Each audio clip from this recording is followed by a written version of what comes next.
Hello students, पिछली class में हम पार्ट्स ऑफ स्पीच के का जो पहला पार्ट्स ऑफ स्पीच है नाउन, उसकी डिफिनीशन और उसके टाइप्स आप पढ़े थे। आज हम सभी लोग पार्ट्स ऑफ स्पीच की हिस्से का जो भाग है वो प्रोनाउन आज हम सभी लोग पढ़ेंगे। प्रोनाउन क्या है? A word used in place of noun is called pronoun. संज्ञा के बदले, हिंदी में अगर इसको कहें कि संज्ञा के बदले जिन शब्द का प्रयोग किया जाता है उसे हम क्या कहते हैं? उसे हम प्रोनाउन कहते हैं। क्या कहते हैं? उसे प्रोनाउन कहते हैं। जैसे हिंदी वर्ड्स में वह, वे, उनका, उनकी, ये सभी क्या है? प्रोनाउन है। लेकिन इंग्लिश में अगर इनको कहें, जैसे Mrs Shukla being a good teacher she liked by all students. She क्या है यहाँ पर? इस सेंटेंस में शी क्या है? शी हमारा प्रोनाउन है। ये she indicate to the pronoun. Next जो एग्जांपल है, दे आर गुड टीचर। वे क्या है? एक अच्छे अध्यापक है। तो दे क्या है यहाँ पर? दे क्या है? दे हमारा प्रोनाउन है इस सेंटेंस में। जैसे पिछली क्लास में हम सभी नाउन के प्रकार पढ़े थे, वैसे ही यहाँ पर kinds of pronoun. There are 10 types of pronoun. First of all personal pronoun. First of all personal pronoun. Personal pronoun क्या है? जिस प्रोनाउन से किसी व्यक्ति का बोध होता है। जैसे जैसे जैसे एक एग्जांपल है, आई लव यू। मैं क्या करता हूं? मैं तुमसे प्रेम करता हूं। मैं क्या करता हूं? तो किसी व्यक्ति को इंडिकेट कर रहा। आई कोई पर्सन है, आई कोई व्यक्ति है जो किसी से प्रेम करता है। किसी व्यक्ति का जब बोध हो, व्यक्ति मतलब आई की जगह कोई और नाम होता है, जैसे सीता, रीता, गीता, मीता, ये सब अगर कोई नाम हो, क्या है वो? Personal pronoun. किसी व्यक्ति की तरफ इसका बोध हो रहा है, किसी व्यक्ति को इंडिकेट किया जा रहा है, इसलिए वो पर्सनल प्रोनाउन होगा।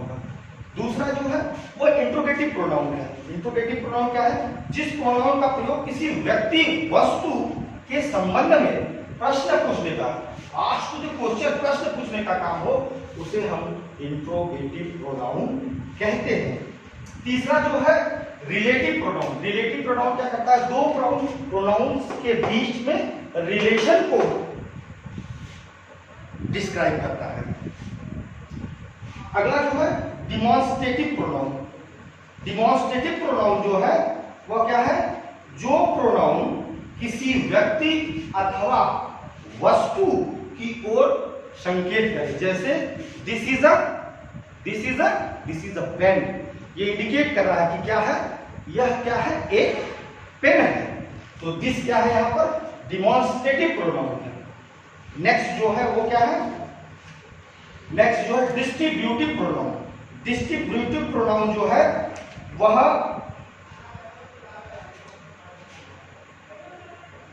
बहुत से व्यक्तियों और वस्तुओं में से किसी एक व्यक्ति या वस्तु का बोध होता है, उसे हम डिस्ट्रीब्यूटिव प्रोनाउन कहते हैं। अगला जो है क्या है? Indefinite pronoun. इनडिफिनिट प्रोनाउन, जो प्रोनाउन किसी विशेष व्यक्ति अथवा वस्तु का बोध नहीं करा के, बल्कि व्यक्ति या वस्तु की संख्या को क्या कहते हैं? परिमाण को प्रदर्शित करते हैं। निश्चित रूप से उसका बोध भी कराते हैं, उसे हम इनडिफिनिट प्रोनाउन कहते हैं। अगला जो है वो है रिफ्लेक्सिव प्रोनाउन। रिफ्लेक्सिव प्रोनाउन क्या है? ये वे प्रोनाउंस होते हैं जो यह प्रदर्शित करते हैं कि जो वर्ब का प्रभाव है वह सब्जेक्ट पे पड़ता है या किसी पर नहीं। सब्जेक्ट पर पड़ रहा है या सब्जेक्ट पर नहीं पड़ रहा है, वो इसको दर्शाते हैं reflexive pronoun. Emphatic pronoun. Emphatic pronoun जो है जब कोई सब्जेक्ट किसी वर्ब के एक्शन पर एम्फेसिस करता है, बल देता है, तो उसको हम, उसके भाव को प्रकट करने वाले प्रोनाउन को हम क्या कहते हैं? एम्फेसिस प्रोनाउन कहते हैं। सेकेंड लास्ट जो प्रोनाउन है उसे रेसिप्रोकल प्रोनाउन। रेसिप्रोकल प्रोनाउन क्या है? जो प्रोनाउन परस्पर समान व्यवहार प्रकट करते हैं तथा दो प्रोनाउंस मिलकर एक कंपाउंड प्रोनाउन के रूप में प्रयुक्त होते हैं, उसे हम रेसिप्रोकल प्रोनाउन कहते हैं। सबसे अंतिम जो प्रोनाउन है वो है एक्सक्लामेटरी प्रोनाउन। एक्सक्लामेटरी प्रोनाउन जो है, एक्सक्लामेटरी प्रोनाउन जो होते हैं वो आश्चर्य, एस्टोनिश, आश्चर्य को प्रकट करते हैं। और कभी कभी क्वेश्चन वर्ड लगा करके प्रश्न पूछने का भी काम किया जाता है। कभी कभी क्वेश्चन वर्ड भी लगा करके हम इसमें प्रश्न पूछने का भी काम करते हैं। हम विस्तृत रूप से सभी प्रोनाउंस के बारे में पढ़ेंगे, एक एक करके विस्तृत रूप से हम सब पढ़ेंगे। लेकिन जो मैं आपको पहला प्रोनाउंस बताने जा रहा हूं वो क्या है? वह पर्सनल प्रोनाउन है। क्या है? Personal pronoun. हम पर्सनल प्रोनाउन के बारे में आज विस्तृत चर्चा करेंगे। पर्सनल प्रोनाउन क्या है?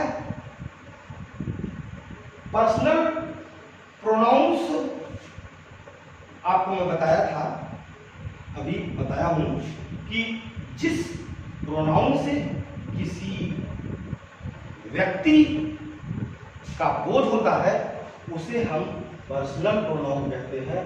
Pronounce that stand for the person. जैसे इस सेंटेंस में देखिए, यू आर टीचर। यू क्या है? क्या इंडिकेट कर रहा है? किसी व्यक्ति को इंडिकेट कर रहा है। शी क्या है? She went there. शी क्या है यहां पर? शी भी क्या है? प्रोनाउन है। ये जो पर्सनल प्रोनाउंस है ये तीन प्रकार के होते हैं। There are three types of personal pronoun. First person, second person, third person. First person क्या है? First person I, we, my, mine, our, us. ये क्या है? ये हमारे फर्स्ट पर्सन के प्रोनाउन है। फर्स्ट पर्सन है कहने का मतलब, एग्जाम्पल में देखिए, दिस इज माई पेन। यह क्या है? मेरी पेन है। तो माई क्या है यहां पर? फर्स्ट पर्सन का। ठीक। दूसरा है सेकेंड पर्सन। फर्स्ट पर्सन का मतलब जिससे एक पुरुष जाति का बोध हो। दूसरा है देखिए second person. Second person you और your. These are your book. Your क्या है यहां इस सेंटेंस में? योर सेकेंड पर्सन है। तीसरा जो है वो थर्ड पर्सन है। थर्ड पर्सन क्या होता है? ही, शी, इट, दे। कहने का मतलब समझिए कि फर्स्ट पर्सन, जैसे मैं आपसे बात कर रहा हूं तो मैं इस समय क्या हूं? मैं फर्स्ट पर्सन हूं। मैं क्या हूं? First person. किससे मैं बात कर रहा हूं? आप लोगों से बात कर रहा हूं, स्टूडेंट्स से मैं बात कर रहा हूं। तो स्टूडेंट्स मेरे लिए क्या है? सेकेंड पर्सन है। और हम दोनों लोग मिल करके जिसके बारे में बात कर रहे हैं, आप दोनों लोग मिल करके मान लीजिए किसी थर्ड पर्सन के बारे में बात करते हैं, तो वो ही थर्ड पर्सन है, वो थर्ड पर्सन है। ठीक है। आगे एक चार्ट है, देखिए आपको बना के दिखाओ। फर्स्ट पर्सन का, सेकेंड पर्सन का, थर्ड पर्सन का। फर्स्ट पर्सन में जो सब्जेक्ट होता है वो सिंगुलर फॉर्म में, सिंगुलर नंबर में आई होता है और प्लूरल में वी होता है, और इसका जो ऑब्जेक्ट होता है वह मी और अस होता है। सेकेंड पर्सन में जो सिंगुलर और प्लूरल दोनों ही यू होता है, लेकिन इसका जो ऑब्जेक्ट होता है यू है। थर्ड पर्सन में क्या है? सिंगुलर और प्लूरल। सिंगुलर और प्लूरल क्या है? ही, शी, इट और दे। लेकिन थर्ड पर्सन का जो सिंगुलर है, इसका जो ऑब्जेक्टिव केस होगा शी का, वो हर होगा, और ही का हिम होगा, इट का इट होगा, और इसका जो पोसेसिव केस होगा हर होगा, हिम होगा, इट्स होगा, और जो इसका पोसेसिव प्रोनाउन होगा वह हर हो, ही, दियर्स। ऐसे ही थर्ड पर्सन का जो प्लूरल होगा दे होगा, सब्जेक्टिव केस में, ऑब्जेक्टिव केस में देम होगा, पोसेसिव एडजेक्टिव जो होगा वो दियर होगा, और पोसेसिव प्रोनाउन जो होगा दियर होगा। भैया बहनों, आपको थोड़ा सा यहाँ पर मैं ऑब्जेक्ट के बारे में थोड़ा सा आपको इंडिकेट करता हूँ। ऑब्जेक्ट जो होता है वो बेटा क्या है? ऑब्जेक्ट क्या है? ऑब्जेक्ट दो प्रकार का होता है। एक होता है डायरेक्ट ऑब्जेक्ट, एक होता है डायरेक्ट ऑब्जेक्ट, दूसरा जो होता है इनडायरेक्ट ऑब्जेक्ट। इनडायरेक्ट ऑब्जेक्ट में दो प्रकार के होते हैं, डायरेक्ट और इनडायरेक्ट ऑब्जेक्ट। देखिए बता देते हैं आपको। डायरेक्ट एक एग्जांपल लिख रहा हूं, रोहित गिव मी अ पेन। रोहित गिव मी अ पेन। रोहित क्या करता है? मुझे एक पेन देता है। रोहित क्या है?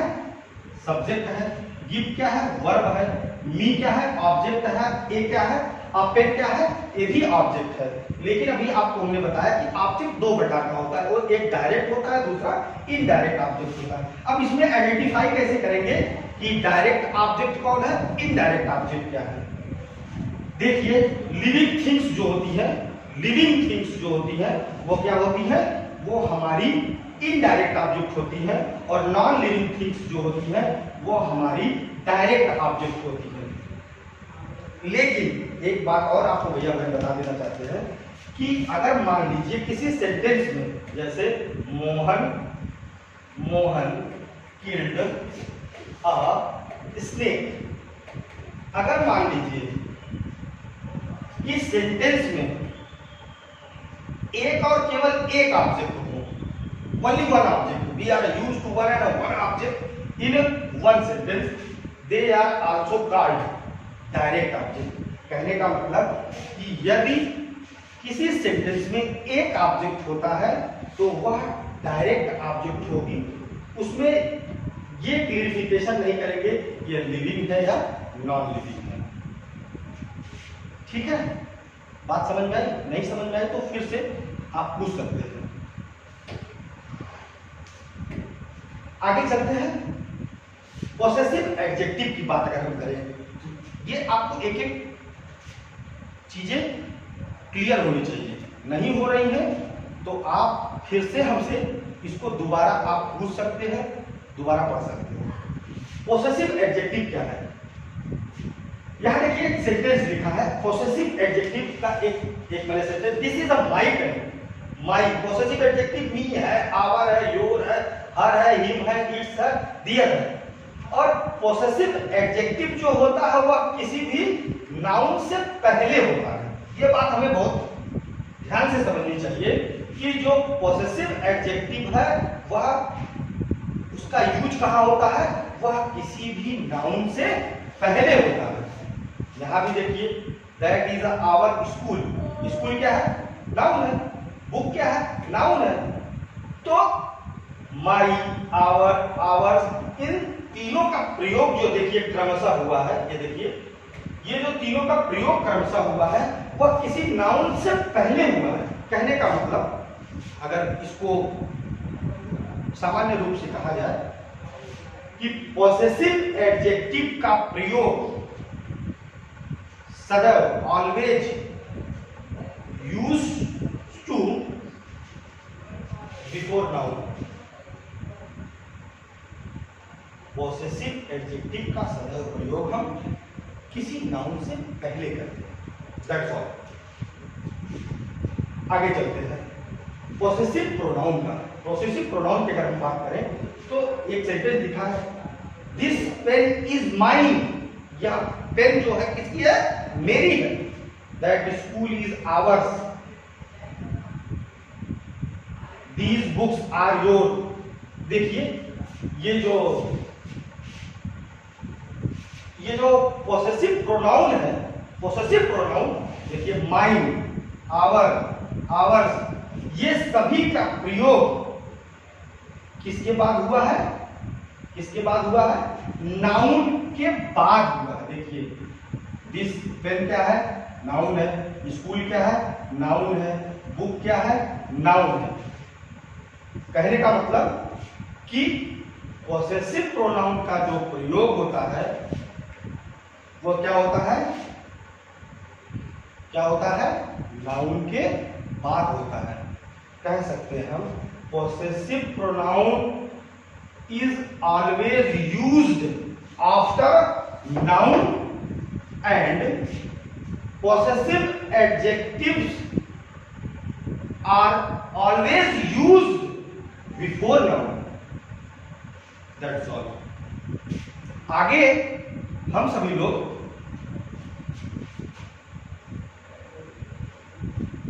Interrogative pronoun, relative pronoun, demonstrative pronoun, distributive pronoun, indefinite pronoun, reflexive pronoun, emphatic pronoun, reciprocal और exclamatory pronoun को विस्तृत अगले आप वीडियो में पढ़ेंगे।